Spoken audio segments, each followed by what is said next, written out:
Good morning all of you. So let us move into the next topic, which is resonance. अब आपने last class में we have already discussed about locus diagrams, right? तो locus diagrams में हमने variable resistance, variable inductance, variable capacitance के बारे में हमने पढ़ा है. हमने ये कहा कि भाई we will try to analyse how the circuit parameters vary by varying one of the element in the circuit. और खासकर हमने करंट को स्टडी किया है कि भाई किसी एलिमेंट को अगर हम वेरी करते हैं तो how does this current behave. That was exactly what we have studied in current locus diagrams. We were interested more on current. Resonance is a kind of part of that locus diagram, or I must say locus diagram का method भी resonance में थोड़ा बहुत use होता है. कैसे? Variability of the element. जो हमने कहा ना कि locus diagram के लिए हम vary करते हैं, तो वो चीज़ यहाँ भी करते हैं. लेकिन यहाँ क्या होता है स्पेशली, मतलब थोड़ा सा रिलेशन है दोनों के बीच में, but otherwise resonance is a specific condition. Resonance is a specific condition of operation of any circuit.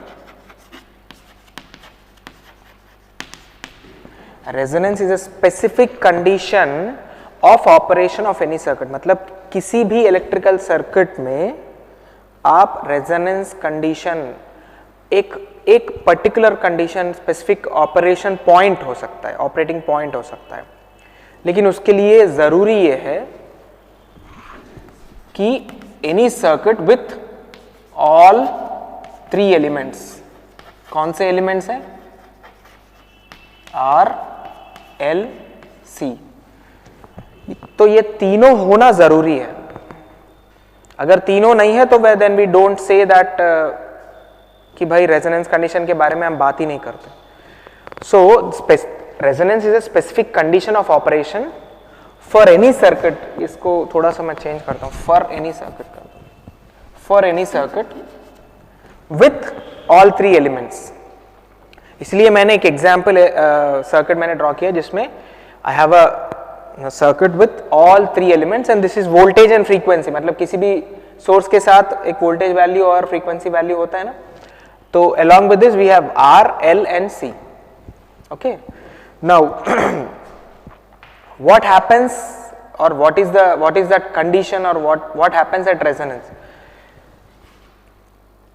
At resonance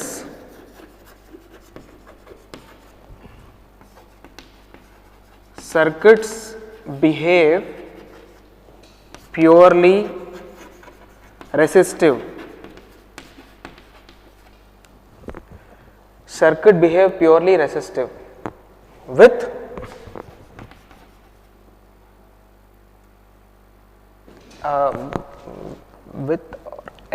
at कर दो, at unity power factor, UPF, unity power factor बोलते हैं इसको. मतलब पावर फैक्टर 1 होता है. So at resonance circuits behave purely resistive at UPF. भाई हम तो कह रहे हैं कि तीनों एलिमेंट्स होना चाहिए, लेकिन हम कह रहे हैं कि रेजोनेंस के कंडीशन के पास या कंडीशन पर सर्किट जो है प्योरली रेजिस्टिव होगा. अगर प्योरली रेजिस्टिव होगा तो बाकी एल और सी का क्या हाल है?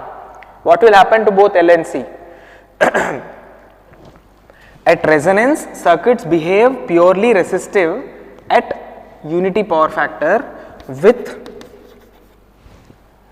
effect of XL and XC cancelling out each other. देखिए, तो XL और XC को क्या हो गया है? They cancel out their effect each other. मतलब ये दोनों एक दूसरे को कैंसिल आउट करके, L और C एक दूसरे को कैंसिल आउट करके सिर्फ R बचेगा at resonance. So that is why we say purely resistive बन जाएगा आपका सर्किट. ठीक है, प्योरली रेजिस्टिव बन जाएगा आपका circuit. So at resonance condition, the circuits will behave, any circuit of this kind will behave purely resistive in nature with or at unity power factor. Unity power factor का मतलब cos phi is equal to 1. आपको पता ही होगा कि अगर circuit में only resistance है तो हम उसको पावर फैक्टर यूनिटी बताते हैं, ये जानते हैं आप लोग. अगर इंडक्टेंस या कैपेसिटेंस होते, एक्चुअली यहां भी इंडक्टेंस और कैपेसिटेंस है, दोनों है, लेकिन हो क्या रहा है, effect of both inductance and capacitance are cancelling out each other. So अगर वो है भी तो उनका कोई फर्क नहीं पड़ेगा. Effectively you only have R here, you do not have L and C. I mean the effect of L and C is not there. I must not say कि L और C नहीं है.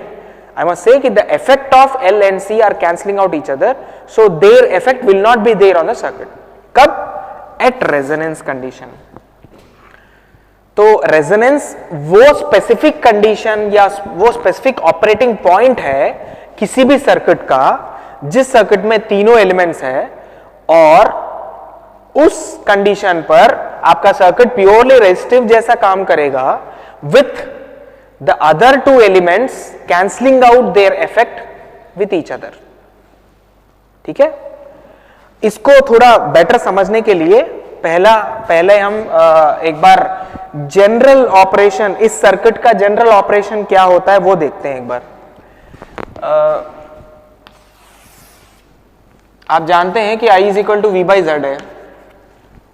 ठीक है, इस सर्किट में. अच्छा, ये इन सर्किट में तीनों एलिमेंट्स कैसे कनेक्टेड है, सीरीज में है ना, तो that is why I call this as series circuit. क्योंकि हम रेजोनेंस के बारे में बात कर रहे हैं, हम इसको सीरीज रेजोनेंस के नाम से भी बोल सकते हैं कि ये सीरीज रेजोनेंस का सर्किट है करके. तो I is equal to V by Z इस सर्किट में सीरीज में है, all three elements will carry same current, and Z is equal to R plus, ये तीनों सीरीज में है तो R प्लस JXL ये सब लोग जानते हैं, माइनस JXC ये भी सब लोग जानते हैं. भाई सीरीज में है तो तीनों को ऐड करना है, लेकिन when we talk about phasors और such elements, R plus JXL minus JXC है ना, ये माइनस JXC होता है, ये सब आप जानते ही हैं पहले. तो if this is so then you can write Z is equal to R plus J of XL minus XC. ठीक है, okay. So I is equal to V by R plus J of XL minus XC. Okay,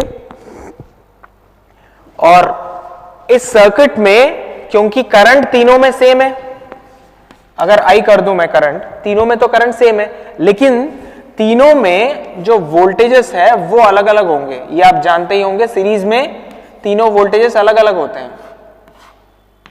तो मैंने क्या किया, resistance के across VR voltage किया, inductance के across VL, capacitance के अक्रॉस VC, लेकिन करंट तीनों में सेम है.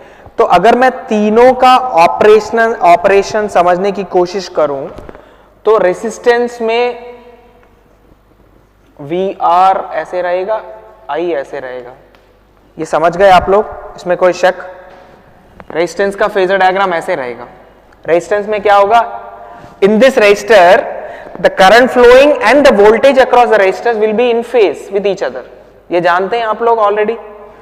Current flowing and voltage across resistor will be in phase in a resistance. So that is what I have shown here. Similarly, एक inductor में अगर ये करंट है तो इंडक्टर में अगर I करंट फ्लो कर रहा है यहां पर, तो इंडक्टर वोल्टेज और इंडक्टर में फ्लो करने वाला करंट ये दोनों एक दूसरे के साथ 90 डिग्रीज में होता है. ये भी आप जानते हैं. कौन क्या लीड करेगा, वोल्टेज लीड करेगा. यहां पर आप जानते हैं कि वोल्टेज के पीछे करंट होता है. तो ये मेरा VL है. ठीक है, ये मेरा VL है. Is okay. देन कैपेसिटेंस की बात अगर आती है, मैं करंट कॉमन है तो मैं करंट को हमेशा यही ले रहा हूं, ऐसे ही हॉरिजॉन्टल ले रहा हूं. इसके रेस्पेक्ट में मैं वोल्टेज को दिखाना चाह रहा हूं। तो कैपेसिटेंस में क्या होता है, current flowing through the capacitance and across the voltage, ये दोनों भी 90 डिग्रीज होते हैं, लेकिन this time current will be leading and voltage across capacitor will be lagging. तो आप देखिए रेसिस्टेंस में वोल्टेज करंट के इन फेज में रहता है, इंडक्टर में वोल्टेज करंट से लीड करता है, कैपेसिटर में वोल्टेज जो है करंट से लैग करता है। ये तीनों चीज आप लोग ऑलरेडी फर्स्ट यूनिट से पढ़ते हुए आ रहे हो, हम लगातार ये समझते हुए आ रहे हैं। तो ये तीनों का मकसद क्या है कि हम टोटल वोल्टेज जो V है, V is equal to VR phasor plus VL phasor plus VC phasor, ये भी आप जानते हैं सीरीज में है ना। तो अगर मैं इन तीनों का रिजल्टेंट V निकालना चाहूं, एक्सक्यूज मी, अगर मैं इन तीनों का रिजल्टेंट निकालना चाहूं तो पहले तो मैं VR करूंगा फेजर, VL फेजर कहां है, VL फेजर ऊपर की तरफ है, ये VL करूंगा, और VC फेजर नीचे है, तो ये मैं VC करूंगा, समझ गए। और V जो इन सब का रिजल्टेंट है वो कैसे रहेगा, इसको मैं अगर थोड़ा सा सॉल्व करूं तो मेरा VR रहेगा ऐसे ही, VL और VC ये दोनों क्या करेंगे, एक दूसरे को मतलब ऑपोजिट है, तो इन दोनों का एक रिजल्टेंट आ सकता है ऐसे VL माइनस VC, ठीक है।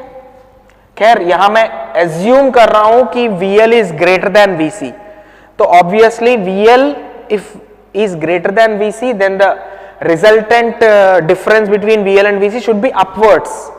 ये भी आप जानते हैं ना, मैथमेटिकली देखिए VL में से VC निकाल दूंगा तो ऊपर ही आना चाहिए। ये आप बोल सकते हो कि सर ये तो मैग्नीट्यूड में बराबर है, तो थोड़ा छोटा कर देते हैं, ठीक है, शायद आपको दिख रहा हो ये क्लियरली, छोटा कर दिया मैंने, ठीक है। तो ये जो छोटा वेक्टर है फेजर है, ये इन दोनों का रिजल्टेंट है। अब क्योंकि तीन फेजर्स है हमारे पास, तो पहले हम इन दोनों का रिजल्टेंट निकाला है, फिर इन दोनों का रिजल्टेंट निकालेंगे, तो ये आपका टोटल V आ गया। So this is normal behaviour of this circuit, normal behaviour, regular behaviour, ठीक है। अब हम रेजोनेंस कंडीशन के लिए हम आते हैं कि रेजोनेंस कंडीशन में हमने ये पढ़ा है कि सर्किट जो है प्योरली रेसिस्टिव बिहेव करेगा। तो अगर प्योरली रेसिस्टिव बिहेव करेगा तो इन दोनों का जो इफेक्ट है वो क्या होना चाहिए, क्या कहते हैं, कैंसिल आउट होना चाहिए। इसका मतलब दोनों का इफेक्ट कैंसिल आउट होने के लिए हमें क्या करना चाहिए, दोनों का इफेक्ट कैंसिल आउट होने के लिए VL must be equal to VC। भाई दोनों का इफेक्ट कैंसिल आउट कब होगा, जब VL और VC दोनों बराबर हो जाते हैं, तो VL माइनस VC क्या होगा, 0 हो जाएगा। और जब VL माइनस VC 0 हो जाएगा तो सिर्फ बचेगा आपका VR, इसका मतलब सिर्फ VR बचेगा। VL माइनस VC 0 हो गया तो इन दोनों का जो इफेक्ट है वो खत्म हो जाएगा और सिर्फ VR बचेगा। इसका मतलब सिर्फ रेसिस्टेंस ही बचेगा और सर्किट रेसिस्टिव जैसा काम करेगा और पावर फैक्टर यूनिटी होगा और effect of XL and XC cancel out हो जाएंगे। तो VL और VC कब एक होंगे, VL और VC कब एक होंगे, for resonance condition, for resonance to occur, मतलब रेजोनेंस होने के लिए, फॉर रेजोनेंस टू अकर हमारा मेन रिलेशन जो चाहिए वो ये है, मतलब दिस इज द रिक्वायरमेंट। क्या है, XL is equal to XC। जब ये दोनों एक दूसरे के बराबर, क्यों बराबर होना है, बस सिंपल रीजन है। देखिए इंपेडेंस में आपका R plus JXL minus JXL, तो ये दोनों एक दूसरे के ऑपोजिट है। तो अगर XL और XC दोनों बराबर हो गए हैं तो व्हाट हैपेंस, ये दोनों का जो इफेक्टिवली इंपेडेंस में इन दोनों का जो रोल है वो खत्म हो जाएगा। ये एक दूसरे को, आप फेजर में भी देखिए, एक दूसरे के ऑपोजिट है, एक्सएल की वजह से जो आया VL और XC की वजह से जो आया VC, ये दोनों भी ऑपोजिट है और वैसे भी यहां पर भी दोनों ऑपोजिट साइन है। तो जब XL और XC दोनों ऑपोजिट है और दोनों अगर सेम है तो ये इन दोनों का जो रिजल्ट है वो ये 0 आ जाएगा। ये जब 0 आ जाएगा Z will be equal to only R। आप समझ रहे हो? तो this is the basic condition where your resonance can occur. तो जब रेजोनेंस होगा तब क्या होगा, एक बार वो चीज देखते हैं। जब रेजोनेंस कंडीशन आ गया तब क्या होगा। अच्छा, एक चीज और है कि आप रेजोनेंस कंडीशन लेकर कैसे आएंगे। भाई हमने कहा कि भाई ऐसा है, ये सर्किट है, RLC है, हमने अभी डिस्कस ये किया है कि XL और XC बराबर होंगे तब रेजोनेंस होगा, लेकिन बराबर कब होंगे या कैसे होंगे। XL और XC बराबर होने के लिए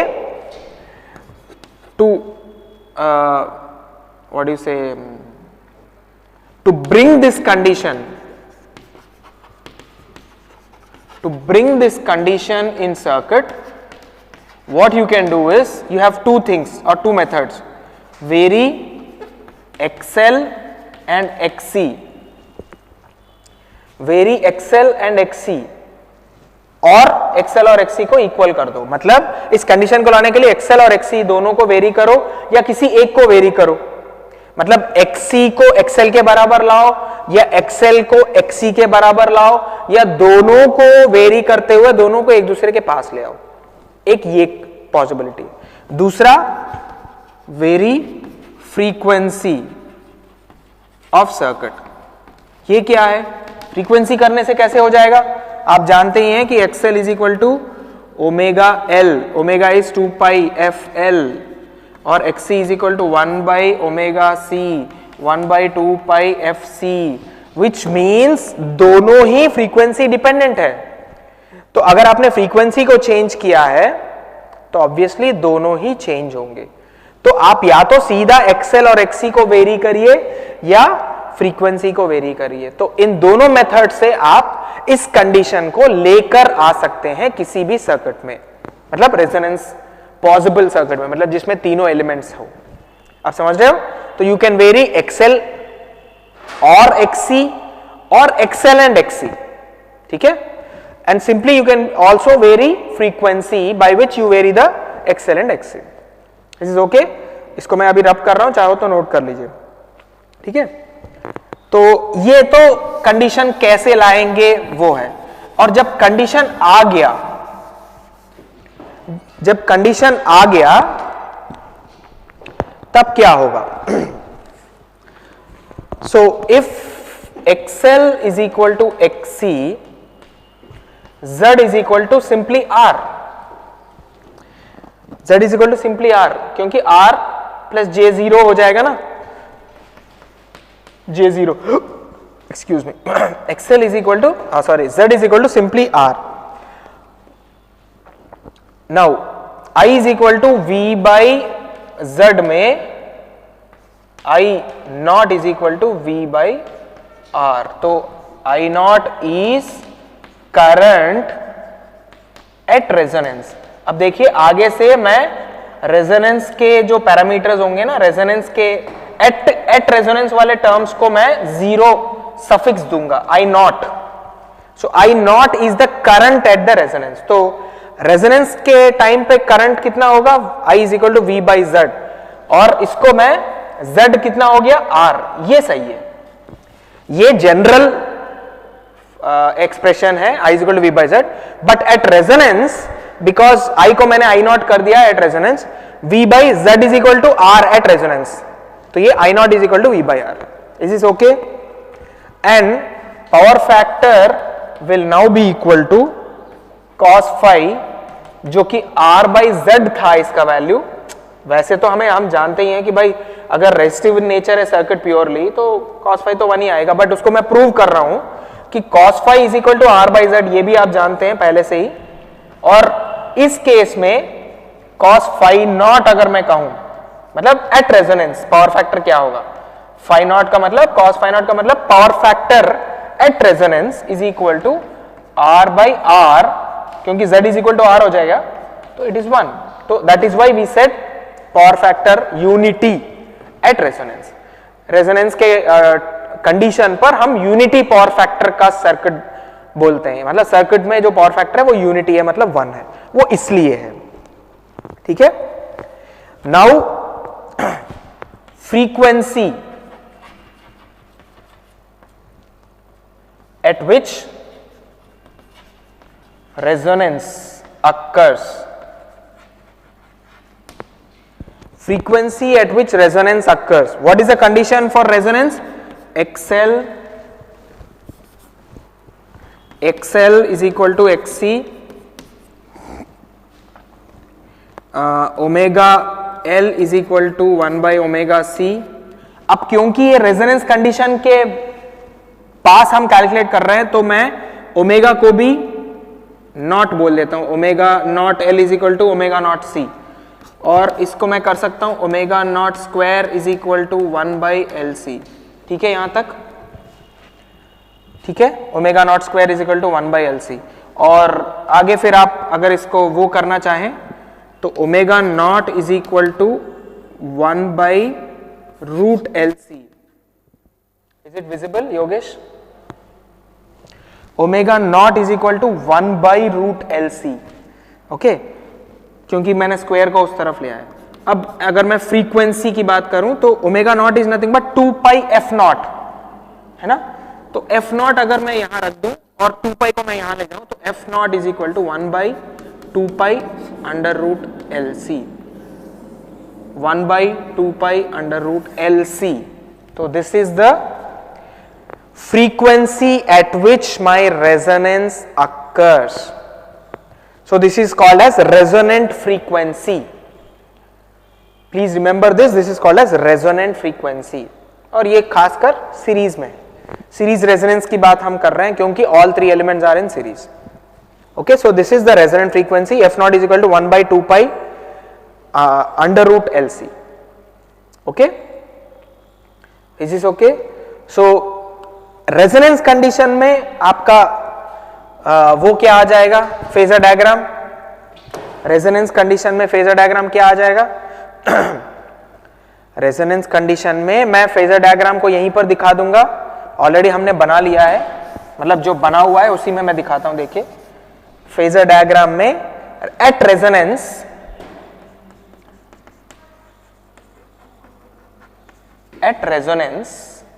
फेजर डायग्राम देखिए, बस वी आर ऐसे रहेगा जो कि V के बराबर हो जाएगा, क्योंकि at resonance V is equal to V R. Simply ये दोनों क्या हो जाएंगे, ये दोनों एक दूसरे के ऑपोजिट रहेंगे. देखिए फेजर में भी पता चल रहा है, और ये दोनों एक दूसरे के ऑपोजिट और इक्वल हो जाएंगे, क्योंकि at resonance XL is equal to XC और उसकी वजह से VL will be also equal to VC. ठीक है, क्योंकि आप पूछ सकते हैं सर ऐसा क्यों होता है दोनों सेम. भाई VL is equal to IXL ये जानते हैं आप लोग, VC is equal to IXC ये भी जानते हैं आप लोग, है ना. तो I तो दो वैसे ही दोनों में सेम है, I तो वैसे ही जनरली दोनों में सेम है क्योंकि दोनों सीरीज में है. और रेजोनेंस कंडीशन में क्या हो रहा है, XL और XC भी सेम हो रहा है. तो रेजोनेंस कंडीशन में VL और VC भी सेम हो जाएंगे, बट साइन के हिसाब से दोनों ऑपोजिट है, तो डेफिनेटली फेजर के हिसाब से भी दोनों ऑपोजिट है, और इस वजह से इन दोनों का जो रिजल्टेंट है VL माइनस VC वो 0 हो जाएगा. तो बचेगा क्या, VR, और वो that will be equal to V total. तो मेरा फेजर डायग्राम एट रेजोनेंस ये रहेगा. देखिए ये वाला VR रहेगा, VL भी रहेगा और VC भी रहेगा, लेकिन VR जो भी है वो V बराबर हो जाएगा, क्योंकि VL और VC दोनों एक दूसरे के ऑपोजिट और इक्वल है और कैंसिल आउट हो जाएंगे. तो इस पिक्चर में ये दोनों आपके, इसको आप इन दोनों का जो रिजल्टेंट है वो 0 कर सकते हैं. ठीक है, रेजोनेंस कंडीशन पर आप ये कर सकते हैं. Is this okay? ओके, आगे बढ़ते हैं. एक बार इसको मैं रब करके इसका थोड़ा सा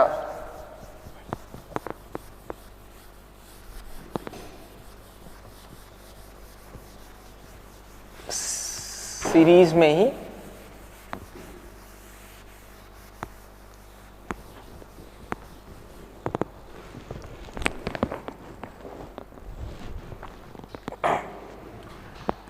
प्रॉपर्टीज, मतलब जो कुछ भी अभी पढ़ा है ना उसको मैं 2-3 पॉइंट्स में बता दूंगा। प्रॉपर्टीज ऑफ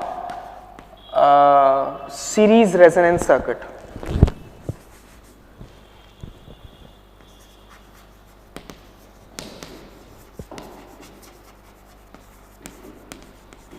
किसी किसी बुक में RLC सीरीज रेजोनेंस सर्किट बोलते हैं, बट जब हम रेजोनेंस की बात कर ही रहे हैं तो ऑटोमेटिकली उसमें RLC होना चाहिए, तो मैं इसलिए स्पेसिफिकली RLC सर्किट करके नहीं लिख रहा हूं। ठीक है, आप चाहो तो लिख सकते हैं, बट ये समझ में आना चाहिए आप लोगों को कि जब मैं रेजोनेंस की बात कर ही रहा हूं इसका मतलब उसमें RLC तीनों है ही ऑलरेडी। तो प्रॉपर्टीज में 4-5 है वैसे, मतलब यही चीज समराइज कर रहे हैं हम लोग, बस और कुछ नहीं। Applied voltage V and I, जो रिजल्टेंट करंट है V and I in the circuit are in phase at unity power factor, UPF, unity power factor. भाई ये फर्स्ट चीज है, अभी तक हमने वही देखा है कि applied voltage and flowing current. भाई इस सर्किट में जब VL और VC का कोई रोल नहीं है, XL और XC का कोई रोल नहीं है, तो बचेगा क्या उस सर्किट में? सिर्फ रेजिस्टेंस। और सिर्फ रेजिस्टेंस जब बचा उस सर्किट में, तो उसकी वजह से जो सर्किट का जो वोल्टेज है और सर्किट का जो करंट है वो दोनों ही फेज में रहेंगे और पावर फैक्टर यूनिटी रहेगा। उसी चीज को मैं दोहरा रहा हूं बस। आउटकम, एक तरह से मैं outcome of this series resonance और प्रॉपर्टीज ऑफ सीरीज रेजोनेंस समझा रहा हूं। दूसरा, द नेट रिएक्टेंस इज 0। क्यों? क्योंकि XL minus XC is equal to 0। यही तो हमने अभी समझा है। तो नेट रिएक्टेंस इस सर्किट में 0 रहेगा। कब? सीरीज रेजोनेंस कंडीशन पर। ये याद रख लीजिए, जब मैं रेजोनेंस सर्किट की बात कर रहा हूं तो I am talking about particular resonant condition, उस कंडीशन पर। दूसरी बात, current I at I naught, I must say, current I naught at resonance is the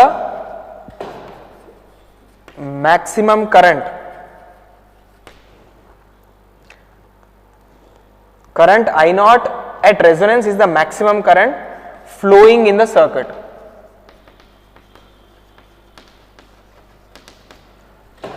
अच्छा, इसको समझिए एक बार, क्या मतलब है इसका मैक्सिमम करंट का? क्या मतलब है मैक्सिमम करंट का? मतलब है कि भाई रेजोनेंट कंडीशन कैसे आएगा? आप किसी भी सर्किट को कनेक्ट करके रेजोनेंस नहीं ला सकते सीधा सीधा एक रेजोनेंट सर्किट को नहीं बना सकते आप। आपको सर्किट को रेजोनेंट बनाने के लिए वेरिएबल बनाना पड़ेगा, मतलब you have to vary some components और एलिमेंट्स, और XL और XC को बराबर बना के आप रेजोनेंस कंडीशन को लेकर आएंगे। ठीक है, यू विल डू दैट, आप लेकर आएंगे। तो जब आप लेकर आ रहे हो तो आप पैरामीटर्स या एलिमेंट्स को वेरी कर रहे हो। जब आप वेरी कर रहे हो तो करंट भी वेरी होगा, क्योंकि Z is equal to R plus JXL minus JXC है। तो आप XL और XC को वेरी जब कर रहे हो, XL और XC को वेरी कर रहे हो, तो Z भी वेरी हो रहा है, और जब Z वेरी हो रहा है तो I is equal to V by Z। भाई V तो आपका सप्लाई वोल्टेज है, कांस्टेंट रख लिया मान लीजिए, लेकिन Z तो वेरी हो रहा है, तो I भी तो वेरी होगा। तो करंट वेरिएबल होगा आपके सर्किट में जब आप वेरी करते रहोगे। लेकिन रेजोनेंस कंडीशन पर जब आप पहुंच जाओगे तो उस वेरिएबल करंट जो भी है ना I, वो अपना मैक्सिमम पॉइंट पर पहुंच जाएगा। क्यों? क्योंकि सिंपल लॉजिक है, जब आपका XL और XC को आप वेरी करते करते, XL और XC को अगर दोनों को बराबर कर दिया तो दोनों का इफेक्ट 0 हो गया, तो Z will be equal to, you can say Z naught at resonance will be equal to R। इसका मतलब पहले जो Z था वो R plus JXL minus JXC था, अब जो Z नॉट है वो R है। इसमें कौन सा बड़ा Z है बताओ? ये हमेशा ज्यादा Z होगा. This is higher than this value obviously, है ना, because there is some addition to it. Otherwise this is the lower value and this is the lowest impedance possible in the circuit. जब इन दोनों का effect zero हो गया तो impedance is minimum. Impedance is minimum, Z is minimum. ठीक है, impedance is minimum and so the current I naught is maximum. ठीक है,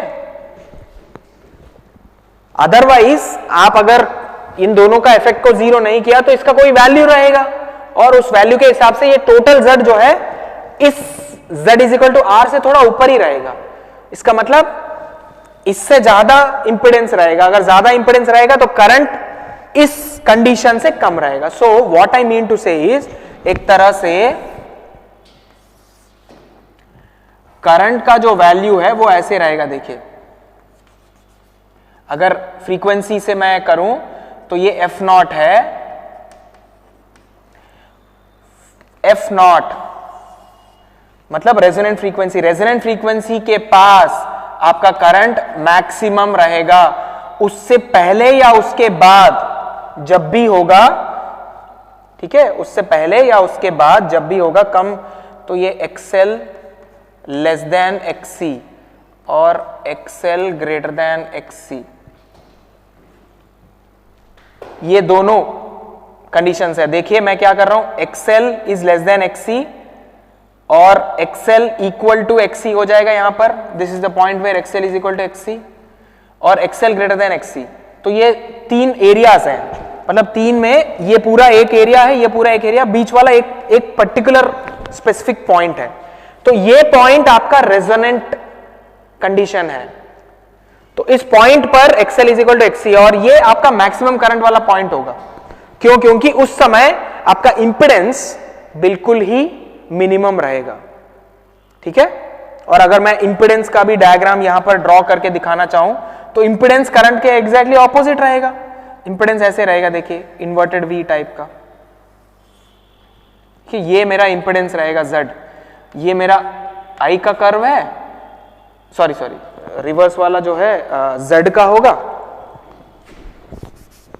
और Z का होगा और सही वाला जो है ये I का होगा.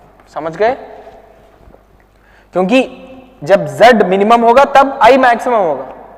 ठीक है, आप पूछ सकते हैं कि सर इस तरफ XL लेस देन XC क्यों लिया और इस तरफ XL ग्रेटर देन XC क्यों लिया? क्योंकि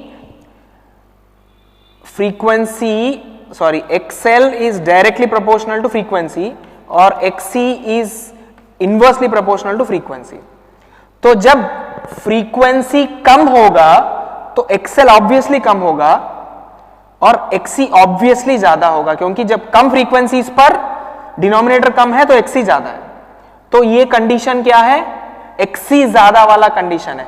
आप चाहो तो थोड़ा बेटर समझाने के लिए मैं ये समझा दूंगा यहां पर.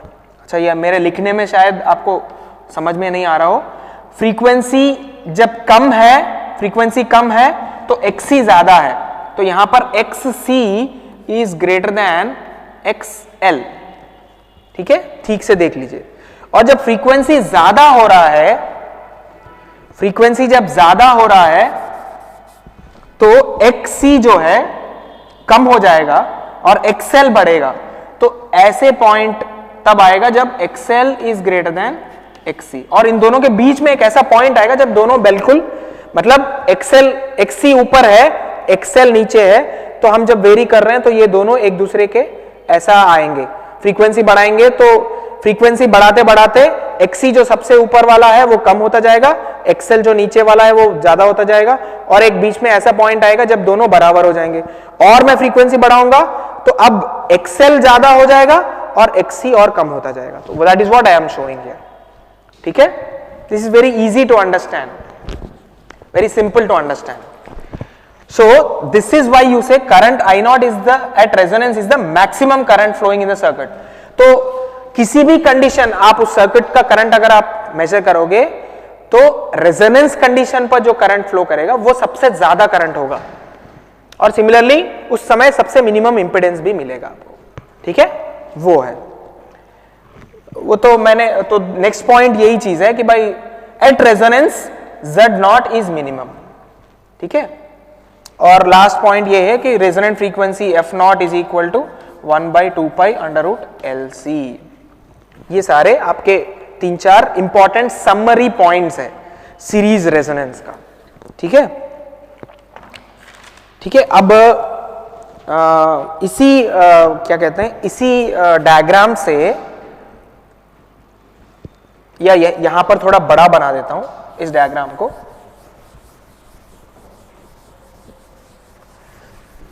सी ये जो भी टॉपिक है, टॉपिक नया हो सकता है, लेकिन जो अंदर के कॉन्सेप्ट और लॉजिक्स और लॉस है वो पूरा आपने पढ़ लिया है।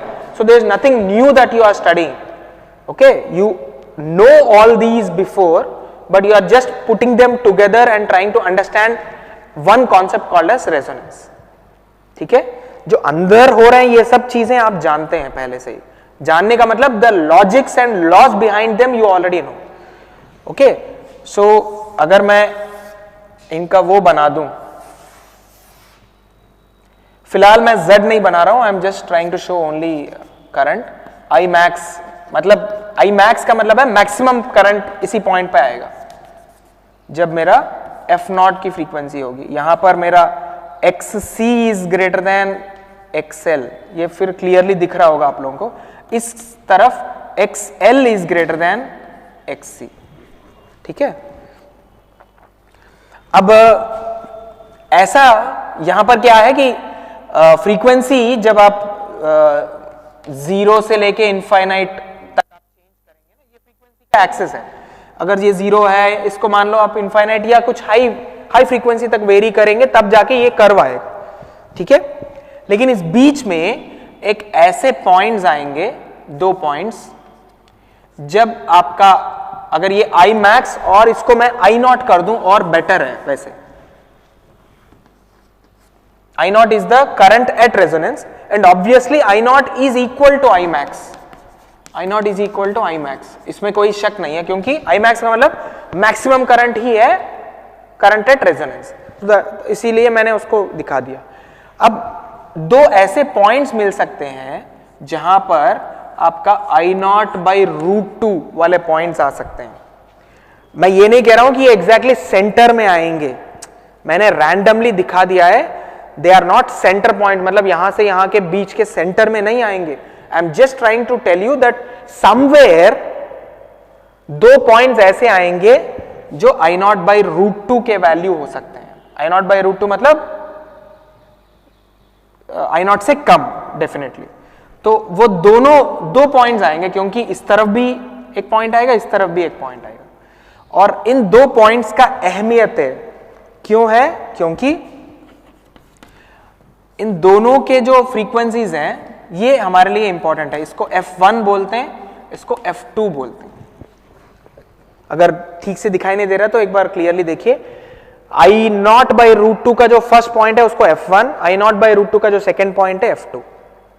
ठीक है, so at F1 power is equal to, power क्या होता है? पावर I2R है ना, आप जानते ही है। पावर, जो भी पावर, एक्टिव पावर होता है वो I2R होता है। तो I क्या है? I0/√2 whole square into R। तो ये हो गया I0²R/2। And what is I0²R/R? What is I0²R? इस पॉइंट पर P जो आता है ना वो I0²R है। क्यों? क्योंकि ये रेजोनेंस कंडीशन का पॉइंट है, और रेजोनेंस कंडीशन पर at resonance Z is equal to R and P जो है I0²R होगा। ये भी आप जानते ही हैं, पावर I0²R होता है।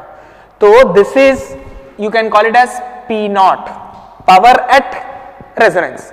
P0 is equal to I0²R।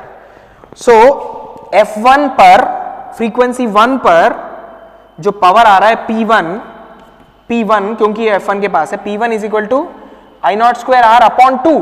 मतलब P naught by 2 and similarly at F2 power is equal to I naught square I naught by root 2 whole square into R, ये भी वही आएगा I naught square R upon 2, तो P2 is equal to P naught upon 2। तो इन दोनों points के पास आपका power जो है हाफ पावर हो जाएगा। हाफ का मतलब रेजोनेंस कंडीशन पर जितना पावर मिल रहा है उसका आधा। पी नॉट यहां पर मिल रहा है, इसको पी नॉट बोल रहे हैं, तो इसका आधा यहां पर, इसका आधा यहां पर, तो इन दोनों को हाफ पावर पॉइंट्स बोलते हैं आप लोग। These two points are called as half power points and the frequency range F1 to F2, F1 से लेकर F2 के बीच में जो फ्रीक्वेंसीज होते हैं इसको आप बैंडविड्थ बोलते हैं। ठीक है, you call it as bandwidth. So bandwidth is the range of frequencies between the two half power points. You have half power point at this point, you have half power point at this point. So the frequencies between, मतलब F1 और F2 के बीच में जो वो है range of frequencies है उसको bandwidth बोलते हैं, और normally bandwidth is given as F2 minus F1, ये आपका बैंडविड्थ होता है।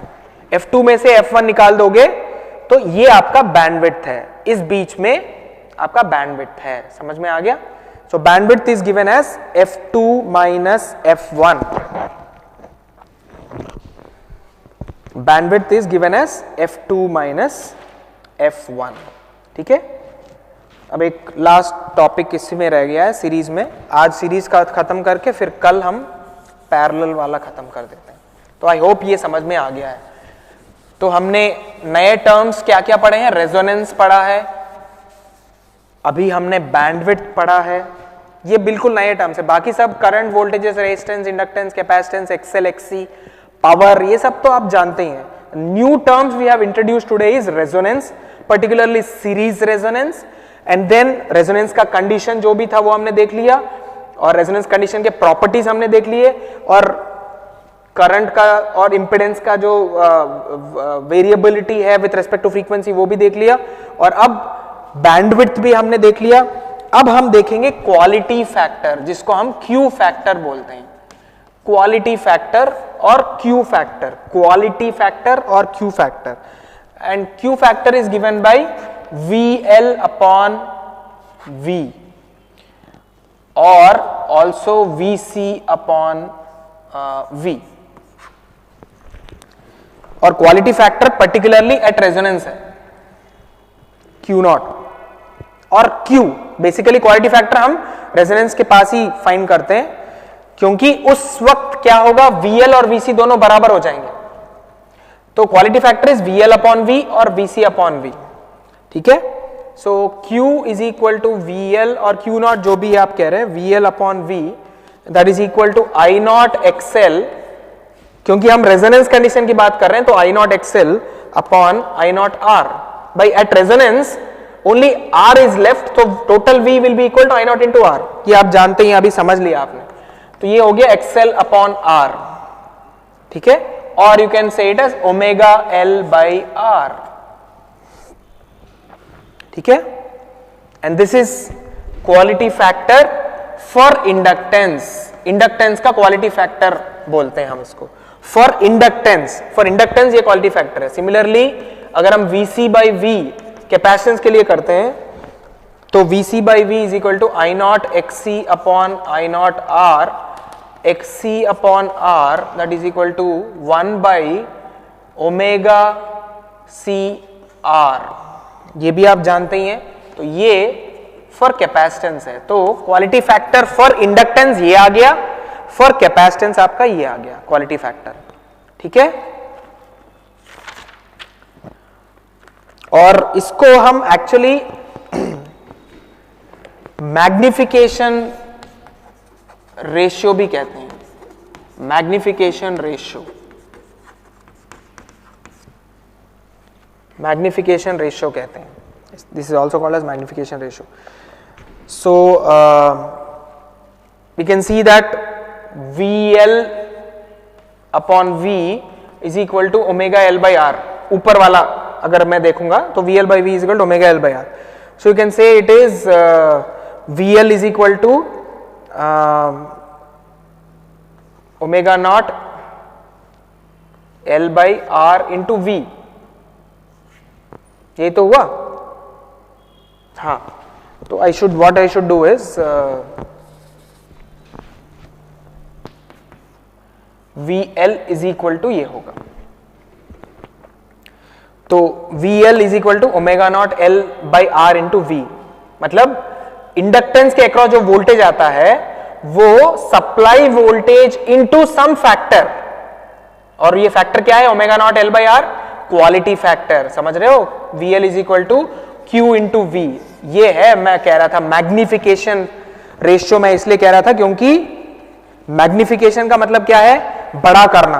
तो VL जो इंडक्टर का वोल्टेज है वो सप्लाई वोल्टेज से कुछ गुना बड़ा हो जाएगा Q.